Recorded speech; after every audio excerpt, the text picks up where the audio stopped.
आप सभी को यीशु मसीह के नाम में सलाम। आज का बाइबल पाठ लिया गया है लूका की किताब 18वां अध्याय उसका 11वां पद, जहां पर इस प्रकार से लिखा है, फरीसी खड़ा होकर अपने मन में यो प्रार्थना करने लगा, हे परमेश्वर, मैं तेरा धन्यवाद करता हूं कि मैं दूसरे मनुष्यों के समान अंधेर करने वाला, अन्यायी और व्यभिचारी नहीं और ना इस चुंगी लेने वाले के समान हूं। प्रार्थना करेंगे। प्रभु, हम धन्यवाद देते हैं आज के विश्रामवार के लिए। प्रभु, आप हमसे बोले, बातचीत करें, हमें नया करें, नया मन्ना हमें प्रदान करें खुदा, ताकि इन वचनों के द्वारा प्रभु हम लोग आशीषित हो सके और एक कदम और प्रभु आपको जान सके, एक कदम और प्रभु जी बढ़कर आपको पहचान सके। खुदा हमसे बोले, बातचीत करें, यीशु के नाम से मांगते हैं, आमीन। जिस प्रकार से हमने देखा लूका की किताब 18वां अध्याय उसका 11वां पद, यहां पर एक फरीसी व्यक्ति है जो मन में, यहां लिखा हुआ है, मन में यूं प्रार्थना कर रहा है कि हे परमेश्वर, मैं दूसरे मनुष्यों के समान नहीं हूं, मैं अंधेर करने वाला नहीं हूं, मैं सप्ताह में 2 दिन उपवास रखता हूं। एक फरीसी व्यक्ति है जो मन में ये प्रार्थना कर रहा है, और इसी के आगे जब हम पढ़ते हैं तो दूसरी तरफ एक चुंगी वाला व्यक्ति रहता है जो अपने मन में ये प्रार्थना करता है कि मैं पापी मनुष्य हूं, मुझ पर दया की जाए। हमें इस बात को जानना है कि ये फरीसी व्यक्ति अपने शब्दों के द्वारा, अपने मुंह के द्वारा प्रार्थना नहीं कर रहा है, लेकिन अपने मन में प्रार्थना कर रहा है। और जो व्यक्ति मन में प्रार्थना कर रहा है, इसका मतलब यह है कि परमेश्वर मन में भी की गई प्रार्थनाओं को सुनता और समझने वाला परमेश्वर है। हम लोग जो प्रार्थनाएं अपने मुंह से, अपने शब्दों के द्वारा करते हैं, परमेश्वर उनको भी सुनता है, लेकिन जो हमारे मन में जो हम प्रार्थनाएं जो सिसक के करते हैं, रो के करते हैं, गिड़गिड़ा के करते हैं या घमंड में करते हैं, वो भी प्रार्थनाएं परमेश्वर हमारी मन के द्वारा की गई प्रार्थनाओं को भी सुनता और समझता है। हम कई बार लोगों को जो मुंह के द्वारा, शब्दों के द्वारा प्रार्थना करते हैं, हम उन शब्दों के अनुसार उस व्यक्ति को समझने की कोशिश करते हैं कि वह व्यक्ति अच्छा है या बुरा है। लेकिन हमारा परमेश्वर केवल शब्दों के द्वारा की गई प्रार्थनाओं की ओर ध्यान देने वाला परमेश्वर नहीं है, लेकिन आपने जो प्रार्थनाएं आप कर रहे हैं उसके पीछे आपके भाव क्या हैं, आपकी इंटेंशन क्या है, आप किस मन से प्रार्थनाएं कर रहे हैं। परमेश्वर उन शब्दों के पीछे की गई प्रार्थनाओं के हाव भाव को भी समझने वाला परमेश्वर है। हम कई व्यक्तियों की इमेज बना लेते हैं कि ये अपने शब्दों के द्वारा ऐसी प्रार्थनाएं कर रहे हैं, ये अच्छा व्यक्ति है, बुरा व्यक्ति है। लेकिन हमारा परमेश्वर केवल शब्दों को पकड़कर बैठने वाला परमेश्वर नहीं है, लेकिन वो हमारा परमेश्वर ऐसा परमेश्वर है कि आप किस मन से प्रार्थना कर रहे हैं। परमेश्वर आपके शब्दों से कहीं ज्यादा आपके मन में के द्वारा की गई प्रार्थनाओं को ध्यान से सुनने वाला परमेश्वर है। अगर आप हन्ना के जीवन में आए, उसके ओठ हिलते थे पर शब्द सुनाई नहीं देता था, लेकिन मन से वो इतनी दुखी थी कि मन के द्वारा की गई प्रार्थनाओं को परमेश्वर ने सुन लिया। कितना अच्छा मन वाली वो महिला होगी, कितना सिसक के वो प्रार्थना कर रही होगी। हमें इस बात को जानना है कि केवल शब्दों के द्वारा ही की जाने वाली प्रार्थनाएं काम में नहीं आती हैं, केवल ओठों के द्वारा की गई प्रार्थना ही काम नहीं आती है, लेकिन हमारा परमेश्वर जो है वो केवल किसी व्यक्ति के बाहरी जीवन को देखकर ही खुश नहीं होता, लेकिन वो हमारा परमेश्वर आपके अंदर, आपके मन में क्या चीज चल रही है उसको ध्यान से सुनने वाला परमेश्वर है। परमेश्वर ये बताना मांगता है कि लोग जो है वो बाहरी रूप देखते हैं, आपके शब्दों के द्वारा की गई प्रार्थनाओं को ध्यान से सुनते हैं, आप कैसे उठते हैं, कैसे बैठते हैं, कैसा रहन सहन करते हैं, लोग जो है उसको देखते हैं, लेकिन हमारा परमेश्वर उस बाहरी जीवन से कहीं बढ़कर आपके मन में क्या चीज है उसको समझने वाला परमेश्वर है। इसलिए परमेश्वर जब इस फरीसी व्यक्ति की प्रार्थना जो वो मुंह से नहीं कर रहा है, शब्दों से नहीं कर रहा है, मन से कर रहा है, एक घमंड भरी प्रार्थना परमेश्वर के सामने कर रहा है, तो परमेश्वर जो है वो मन की द्वारा की गई प्रार्थनाओं को भी ध्यान से सुनता है। आप परमेश्वर के सामने कैसा रहना चाहते हैं?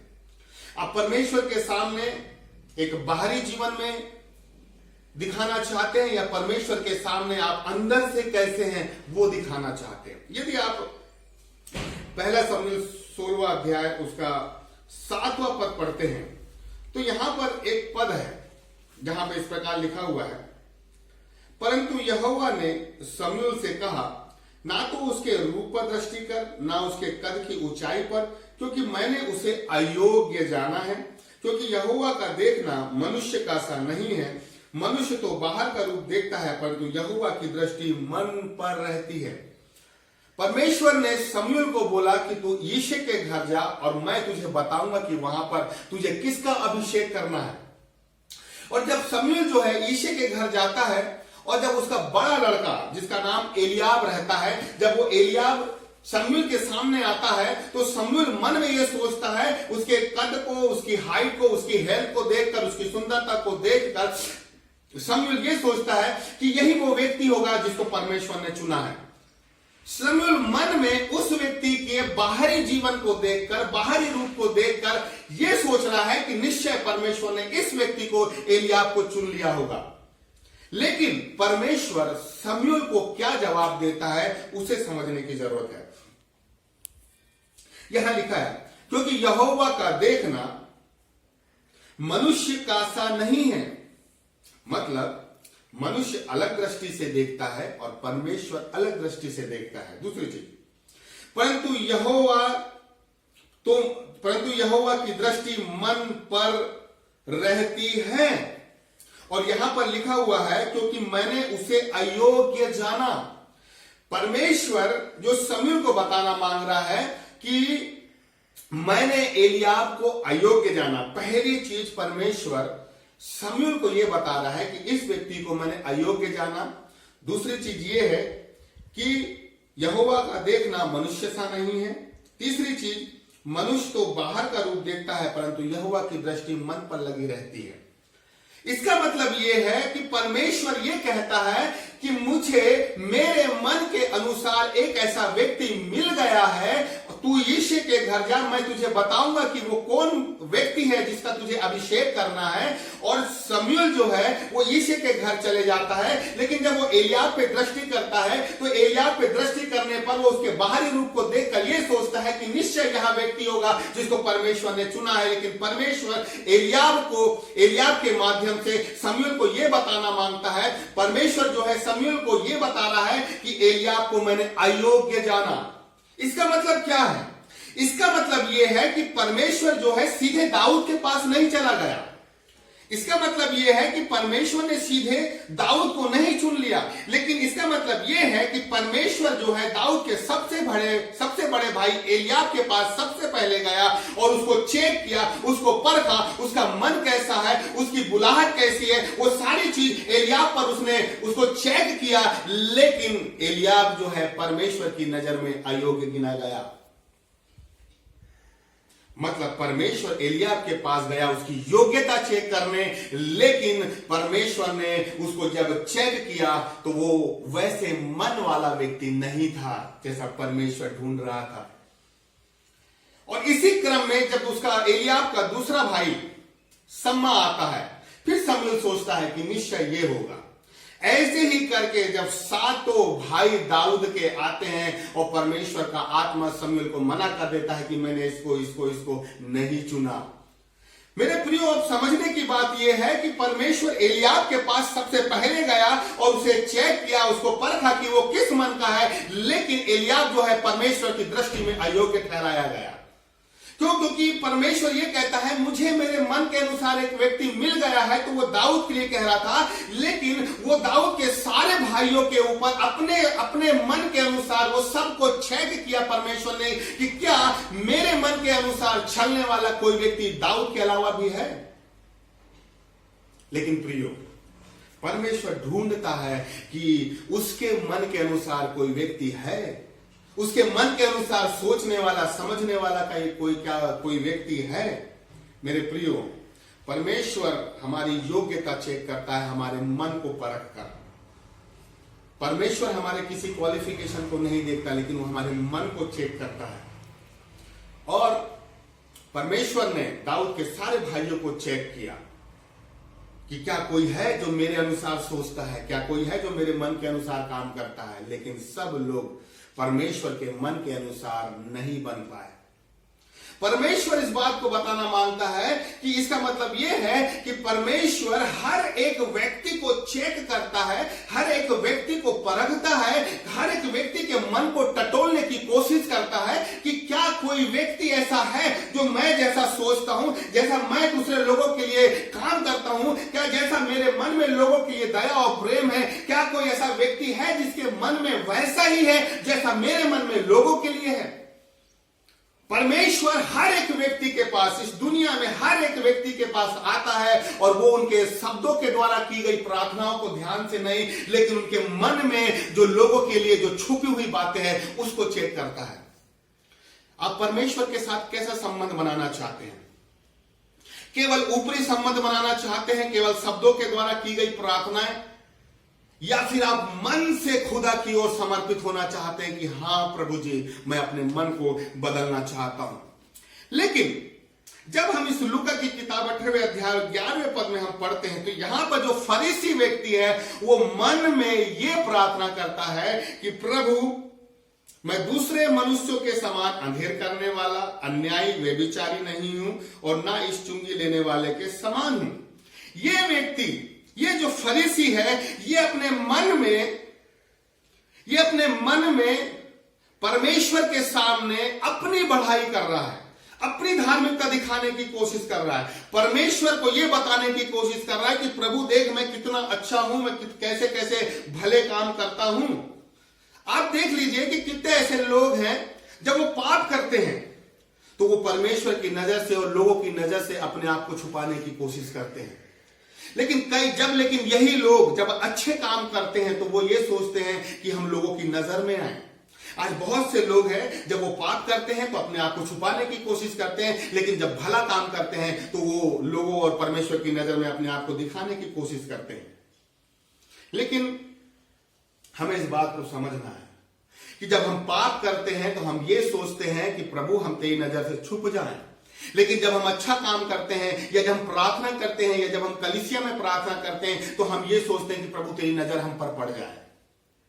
इंसान दोहरा जीवन जीता है। जब वो पाप करता है तो अपने आप को छुपाने की कोशिश करता है, परमेश्वर की नजर में भी और मनुष्य की नजर में भी।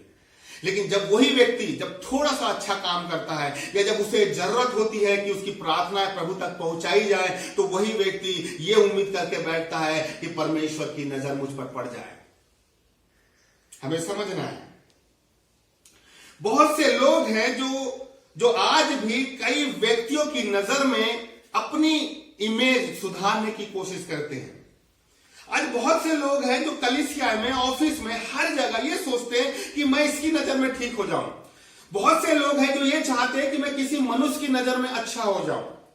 लेकिन आप इस बात को समझने की कोशिश करें कि मेरे जीवन में सबसे ज्यादा यदि हस्तक्षेप कोई करता है, मेरे जीवन में यदि सबसे ज्यादा कोई काम करता है तो वो मेरा परमेश्वर है। तो मुझे किसी व्यक्ति के आंखों में अपनी इमेज सुधारने की जरूरत नहीं है, लेकिन मुझे प्रभु की नजर में अपनी इमेज सुधारने की जरूरत है।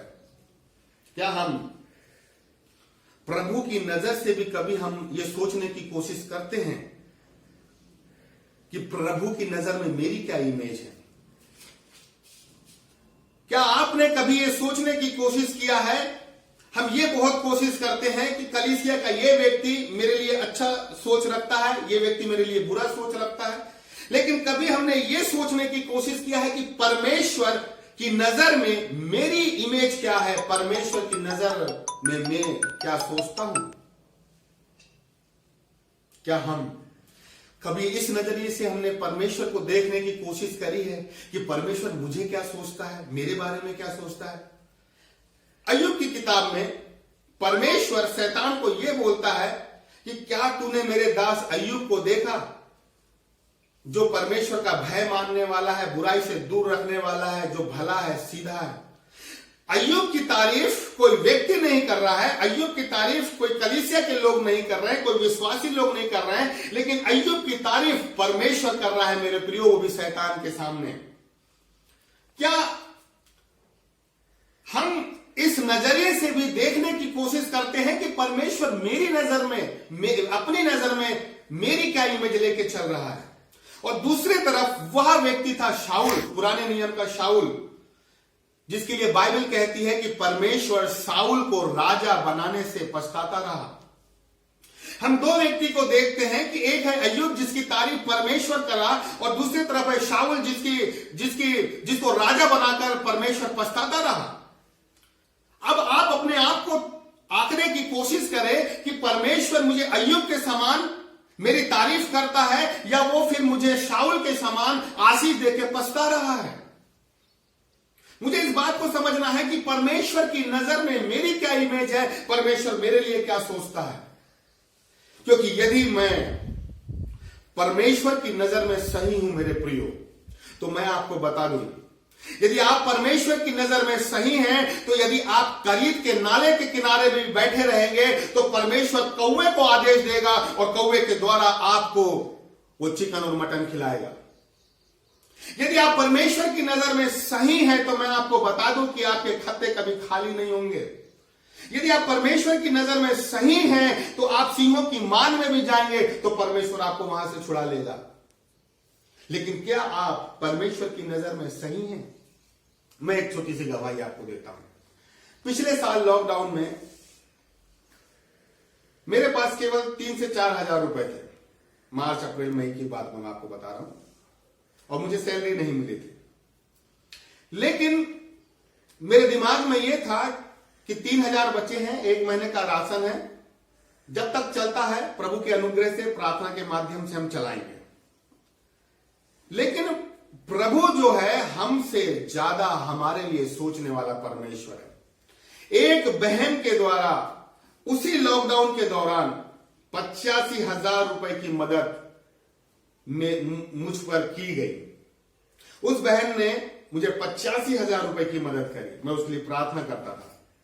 अब आप ये देखिए कि लॉकडाउन का समय है, सैलरी नहीं है, घर में राशन नहीं है, लेकिन फिर भी हमारा परमेश्वर जो है वो हमारा इंतजाम करने वाला परमेश्वर है। उसको पता था कि एक समय में इस घर में किसी न किसी चीज की कमी होगी, तो उसने एक ऐसी बहन को भी रखा जिसके माध्यम से 85,000 रुपए की मदद मेरे परिवार में की गई। यदि आप परमेश्वर की नजर में सही हैं, तो आप अकाल में भी परमेश्वर आपको मरने नहीं देगा। यदि आप परमेश्वर की नजर में सही हैं, तो वो आपके घर में किसी चीज की घटी भी नहीं होने देगा। यदि आप परमेश्वर की नजर में सही भी हैं, तो आप पतरस और सिलास के समान यदि बंदी गृह में भी हैं, तो वो आपके जंजीरों को तोड़ देगा। किसी व्यक्ति की नजर में इमेज बनाने से अच्छा है कि मैं परमेश्वर की नजर में इमेज बनाऊं, क्योंकि वो व्यक्ति मेरे किसी न किसी काम में आ सकता है। वो व्यक्ति समय बेसमय में मेरे काम आ सकता है मेरे प्रियो। और यह भी हो सकता है कि वह व्यक्ति एक समय के बाद मेरे काम ना आए, लेकिन मैं आपको बता दूं कि हमारा परमेश्वर 24 घंटे हमारे साथ रहने वाला परमेश्वर है। वो हर समय हर परिस्थिति में हमें हर चीजों से उभारने वाला परमेश्वर है। वो गड्ढे से उठाकर प्रधानमंत्री बनाने वाला परमेश्वर है। यदि आप परमेश्वर की नजर में सही हैं, तो आप गड्ढे में तो जाएंगे, लेकिन खुदा उस गड्ढे से आपको सिंहासन पर बैठा देगा। यदि आप परमेश्वर की नजर में सही हैं मेरे प्रियो, तो आप जंगल में घूमेंगे, रेगिस्तान में घूमेंगे, मरुस्थल में घूमेंगे, लेकिन आपको राजा दाऊद के समान वो राजा बना देगा। ये हमारे परमेश्वर की खासियत है कि जब शमूएल ईशे के घर गया, वहां दाऊद नहीं था, लेकिन मेरे प्रियो बोला गया कि पहले तू दाऊद को बुला के ला। और जैसे दाऊद शमूएल के सामने आया, परमेश्वर ने बोला कि ये है मेरे मन के अनुसार सोचने और समझने वाला व्यक्ति। अगर आप जंगल में हैं मेरे प्रियो और आप प्रभु की नजर में हैं, तो मैं आपको बता दूं कि परमेश्वर आपको जंगल से उठा लेगा। परमेश्वर आपको रेगिस्तान से उठाकर महल में लेके चला जाएगा, यदि आप प्रभु की नजर में सही हैं तो। इसलिए हमारी कोशिश ये होनी चाहिए कि मैं प्रभु की नजर में हमेशा सही बने रहूं। मेरी कोशिश ये रहना चाहिए कि मैं यदि प्रभु की नजर में सही हूं, मैं किसी प्रकार की गलतियों में, गड़बड़ियों में, पाप में नहीं हूं, मेरे मन में किसी प्रकार का घमंड नहीं है, मेरे मन में किसी प्रकार की कोई ऐसी घमंड से भरी प्रार्थना ही नहीं है, तो आप विश्वास करें मेरे प्रियो कि खुदा आपको अकाल में भी हंसमुख करवाएगा। वो विपत्ति के समय में भी आपको जय जयकार के नारे लगवाएगा। वो महामारियां आपके डेरे के निकट नहीं आएगी। ये हमारे परमेश्वर की खासियत है। एक बार परमेश्वर की नजर में जो व्यक्ति आ जाता है, फिर परमेश्वर की जवाबदारी होती है कि उस व्यक्ति को कैसे नीचे से ऊपर की ओर लेके जाना है। यदि आप परमेश्वर की नजर में हैं तो आप विश्वास करें मेरे प्रियो कि खुदा आपको कहीं भी झुकने नहीं देगा। और जो व्यक्ति परमेश्वर की नजर में सही रहता है तो फिर युद्ध उस व्यक्ति का नहीं, लेकिन फिर युद्ध परमेश्वर का होता है। हमारे बदला हमारा परमेश्वर लड़ता है, लेकिन आपको परमेश्वर की नजर में अपने आप को हमेशा सही बना के रखने की जरूरत है। पतरस और सीलास जिनको जंजीरों से बांध दिया गया था, लेकिन जब वो खुदा की महिमा करने लगे मेरे प्रियो, तो बाइबल कहती है कि उनकी जंजीरें टूट गई। मैं आपको बता दूं कि ये व्यक्ति जब परमेश्वर की नजर में सही थे और ये उस जेल खाने में भी थे, जंजीरों में जकड़ दिए गए थे, काट में ठोक भी दिए गए थे, लेकिन ये प्रभु की नजर में सही थे और ये खुदा की महिमा कर रहे थे, तो खुदा ने उनकी जंजीरों को तोड़ दिया। यदि मैं आपको बता दूं कि यदि आप परमेश्वर की नजर में सही हैं, यदि आप परमेश्वर के अनुसार अपने जीवन को चला रहे हैं, यदि आप मन से बिल्कुल प्रभु की उपस्थिति में बैठ रहे हैं, यदि आपने अपने मन को आपने हमेशा अच्छा बना के रखने की कोशिश किया है मेरे प्रियो, तो शैतान की ताकत है, ये दुनिया आपको कितने भी बांधने की कोशिश क्यों ना करे, आपको कितना भी झुकाने की कोशिश क्यों ना करे, आपको जंजीरों से जकड़ने की कोशिश क्यों ना करे, लेकिन परमेश्वर आपकी जंजीरों को तोड़ देगा। परमेश्वर आपको उठाकर खड़ा कर देगा। इसलिए आपका ध्यान हमेशा इस बात पर रहना चाहिए कि प्रभु मैं तेरी नजर में कैसा हूं। इस बात पे चिंतन मनन करना चाहिए कि प्रभु क्या मैं आज तेरी नजर में सही हूं? क्या मैं तेरी नजर में अय्यूब के समान हूं या तेरी नजर में मैं शाऊल के समान हूं? लेकिन दूसरा व्यक्ति था जो चुंगी लेने वाला था, वो ये प्रार्थना करता है, वो स्वर्ग की ओर अपनी आंखें उठाए बिना वो ये प्रार्थना करता, प्रभु मैं पापी हूं, मुझ पर दया करें। एक व्यक्ति जो फरीसी था, जो मन में घमंड से प्रार्थना कर रहा था मेरे प्रियो, आप ये देखिए, ये फरीसी व्यक्ति अपनी धार्मिकता परमेश्वर के सामने बताने की कोशिश कर रहा था, जबकि बाइबल कहती है कि मनुष्य की धार्मिकता परमेश्वर के सामने फटे पुराने चीथड़े कपड़ों के समान है।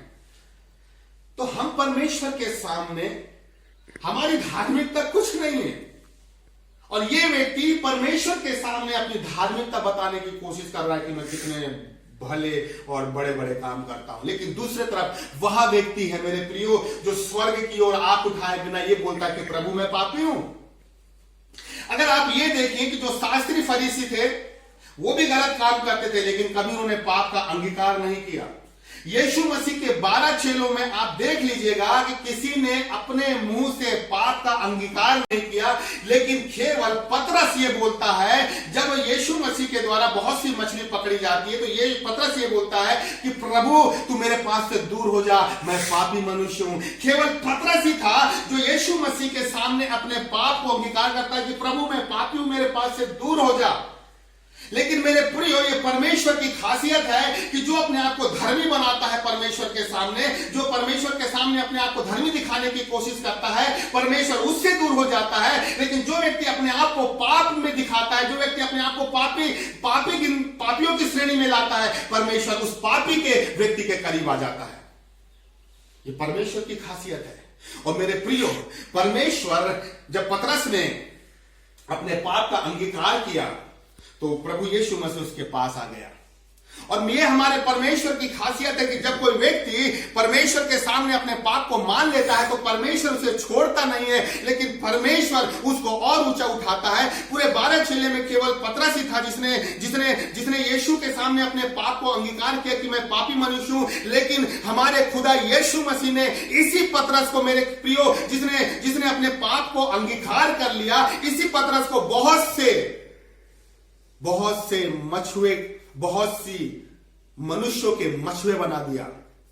जब पतरस ने अपने पाप अंगीकार किया तो मत्ती 16 के 18 में लिखा हुआ है कि मैं इस पत्थर पर अपनी कलीसिया बना दूंगा। उसी के आगे लिखा हुआ है मैं तुझे स्वर्ग की कुंजियां दूंगा। मेरे प्रियो, ये पतरस ही था जिसने यीशु मसीह के सामने अपने पाप का अंगीकार किया, और परमेश्वर ने, प्रभु यीशु मसीह ने इसी पतरस को बहुत से मनुष्यों का मछुआ बना दिया और उसको ये आशीष दी कि तुझे स्वर्ग की कुंजी दे दिया। उसी पतरस को, उसी कैफा को, उसको ये बोल दिया गया कि तुझ पत्थर पर मैं अपनी कलीसिया बनाऊंगा जिस पर अधोलोक के फाटक प्रबल नहीं हो पाएंगे। जो अपने आप को धर्मी बनाकर, धर्मी दिखाकर खुदा के सामने आता है, वो खुदा से कुछ नहीं पाता। लेकिन जो व्यक्ति परमेश्वर के सामने पापी बन के आता है, मेरे प्रियो, परमेश्वर उस व्यक्ति को बहुतायत से आशीषित करता है। पतरस जब यीशु मसीह के पास आया कि मैं पापी हूं, खुदा ने उसे बहुत सी आशीषों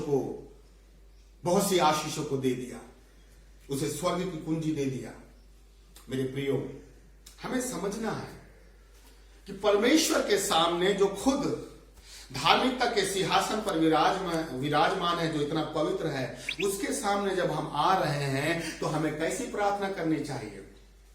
ये फरीसी व्यक्ति मन में, घमंड में, अहंकार में आके परमेश्वर के सामने प्रार्थना कर रहा है कि मैं तो ये हूं, मैं तो वो हूं, मैं तो वो हूं। आज बहुत से लोग हैं जो परमेश्वर व्यक्तियों के सामने या परमेश्वर के सामने ऐसे ही प्रार्थना करते हैं। आप देखिए कि कितने ऐसे व्यक्ति हैं जिन्होंने, जब वो परमेश्वर के सामने प्रार्थना करने अपने कमरे में आते हैं तो उनके मन में क्या चीज रहती है? उनके मन में ये रहती है कि मैं उपवास कर रहा हूं, उनके मन में ये रहती है कि मैं तो दशमांश भी देता हूं, उनके मन में ये भी रहता है कि मैं बहुत से लोगों की मदद भी कर रहा हूं, उनके मन में ये भी रहता है कि मैं बहुत से कोरोना पेशेंट के लिए प्रार्थना भी कर रहा हूं। जब व्यक्ति इन सब बातों को सोचकर, इन बातों में अपने आप को बढ़ा चढ़ाकर वो परमेश्वर के पास जाता है, वो परमेश्वर से कभी नहीं पाता। हमें परमेश्वर के पास ऐसे जाना है कि प्रभु मैं किसी काम का नहीं हूं, मुझे काम का बनाए। लेकिन जो अंतिम बात है जो मुझे बहुत अच्छी लगी, यहां पे लिखा हुआ है लूका 18वां अध्याय उसका 14वां पद, जहां पर इस प्रकार से लिखा है, मैं तुमसे कहता हूं कि वहां दूसरा नहीं। अब आप इस बात को समझने की कोशिश करें। पहला व्यक्ति था फरीसी जो मन में प्रार्थना कर रहा था, दूसरा व्यक्ति था चुंगी लेने वाला। लेकिन बाइबल ये कह रही है कि मैं तुमसे कहता हूं कि वह दूसरा नहीं मतलब वो लिखा है वह दूसरा नहीं परंतु यही मनुष्य धर्मी ठहराया। अब आप ये देखिए, धर्मी किसको ठहराया गया? फरीसी व्यक्ति को या फिर चुंगी लेने वाले को? धर्मी व्यक्ति चुंगी लेने वाला ठहराया गया। लेकिन पहला व्यक्ति कौन था? फरीसी। दूसरा व्यक्ति कौन था? चुंगी लेने वाला। पर बाइबल यह कह रही है कि वह दूसरा नहीं मतलब क्या बाइबल यह बोल रही है कि दूसरा नहीं मतलब क्या चुंगी लेने वाले के लिए विषय में बात कर रही है? क्या बाइबल चुंगी लेने वाले के विषय में बोल रही है कि वह दूसरा नहीं पर यही मनुष्य धर्मी ठहराया गया? जब पहला व्यक्ति फरीसी है, दूसरा व्यक्ति चुंगी लेने वाला है, तो दूसरा व्यक्ति धर्मी ठहराया गया। लेकिन बाइबल यह कह रही है वह दूसरा नहीं। इसका मतलब यह है कि एक पहला जो व्यक्ति जो फरीसी था, जो मन में घमंड में प्रार्थना कर रहा था, दूसरा व्यक्ति जो था वो चुंगी लेने वाला था। लेकिन बाइबल कह रही कि वह दूसरा नहीं, तो पहला कौन? फिर पहला कौन? अब आप ये देखिए, पहला व्यक्ति है फरीसी, दूसरा व्यक्ति है चुंगी लेने वाला। लेकिन मेरे प्रियो, बाइबल कह रही है वह दूसरा नहीं। इसका मतलब यह है मेरे प्रियो कि हमने पहला व्यक्ति उस फरीसी को मान के चले हैं, दूसरा व्यक्ति वो चुंगी लेने वाले को मान के चले हैं। लेकिन बाइबल जो है पहला व्यक्ति वो फरीसी को नहीं, लेकिन पहला व्यक्ति वो चुंगी लेने वाले को मान के चल रही है, और दूसरा व्यक्ति जो है वो फरीसी है मेरे प्रियो। क्यों? क्योंकि इसका मतलब यह है कि पहला व्यक्ति जो फरीसी था, जो मन में घमंड से प्रार्थना कर रहा था, दूसरा व्यक्ति जो चुंगी लेने वाला था, जो अपने सर को, अपनी आंखें उठाए बिना स्वर्ग की ओर वो प्रार्थना कर रहा था। परमेश्वर ये बताना मांगता है कि जो व्यक्ति मन में ये पछताव करता है वो पापी है। मेरे प्रियो, परमेश्वर उससे पहला गिनती है, उसको पहले श्रेणी में रखती है। परमेश्वर ने पहला व्यक्ति फरीसी नहीं, लेकिन पहला व्यक्ति चुंगी लेने वाले को रखा। हम पहला व्यक्ति फरीसी को मान रहे हैं, दूसरा व्यक्ति चुंगी लेने वाले को मान रहे हैं। लेकिन बाइबल जिसको धर्मी ठहराती है उसको पहले स्थान में रखती है, और धर्मी जो है उसको फरीसी व्यक्ति को नहीं, लेकिन धर्मी जो है वो चुंगी लेने वाले को ठहराती है बाइबल। यदि आप पश्चाताप करते हैं, यदि आप पाप में गिने जाते हैं मेरे प्रियो, तो परमेश्वर आपको दूसरे की कैटेगरी में नहीं रखता, लेकिन आपको पहली श्रेणी में रखता है। और जो व्यक्ति, जो फरीसी है, जो मन में अपने आप को धर्मी समझ रहा है मेरे प्रियो, परमेश्वर उसे पहले स्थान में नहीं, उसको दूसरे स्थान में रखता है।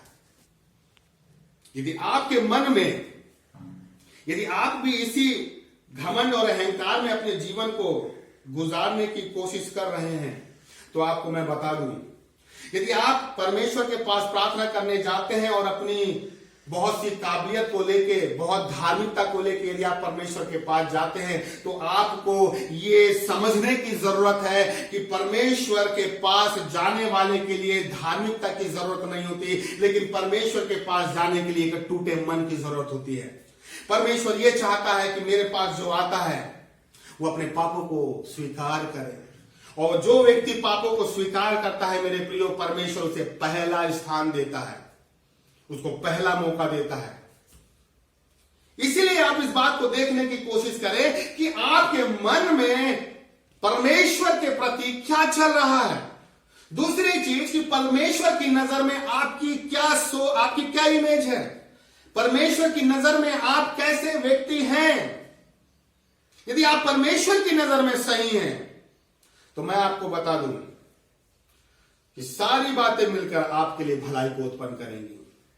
यदि आप परमेश्वर की नजर में अपने आप को बना के रखने की कोशिश कर रहे हैं, तो परमेश्वर आपको पहले स्थान में रखेगा, आपको पूछ नहीं लेकिन आपको सर बनाएगा, यदि आप परमेश्वर की नजर में सही हैं मेरे प्रियो। इसलिए अपने मन को आप टटोलने की कोशिश करें कि कहीं परमेश्वर मुझे आशीष दे के पछता तो नहीं रहा। क्या परमेश्वर मेरे बाहरी आवरण को देखकर वो घृणा तो नहीं कर रहा, या परमेश्वर मन से जब वो परमेश्वर के पास मैं प्रार्थना के लिए जाता हूं तो परमेश्वर अंदर से खुश हो जाता है कि मेरा बेटा मुझसे प्रार्थना करने आया है। यदि आप मन से अच्छे हैं, यदि आप प्रभु की नजर में हैं, तो आप परमेश्वर के पास जाएंगे और परमेश्वर आपको देखकर आनंदित हो जाएगा। प्रार्थना करें। प्रभु हम धन्यवाद देते हैं जितने लोगों ने ये वचन सुना है, प्रभु एक एक व्यक्ति आशीषित होने पाए, प्रार्थना यीशु के नाम से मांगते हैं, आमीन।